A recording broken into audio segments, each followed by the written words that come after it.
Welcome to this tutorial, where I will guide you through the simple process of deleting an image from the Studio section in the VSCO app. Whether you want to clear up space or just organize your photos, this video will help you manage your images efficiently.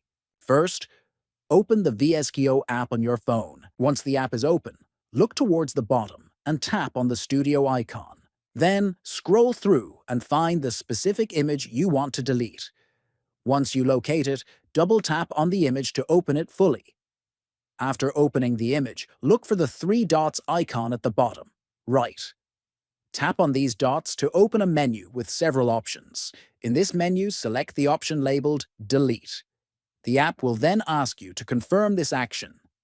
Finally, tap on the OK icon to confirm the deletion. Once you confirm, the image will be permanently removed from your studio.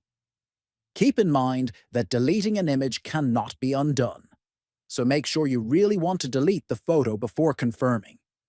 This method helps you keep your photo library clean and organized.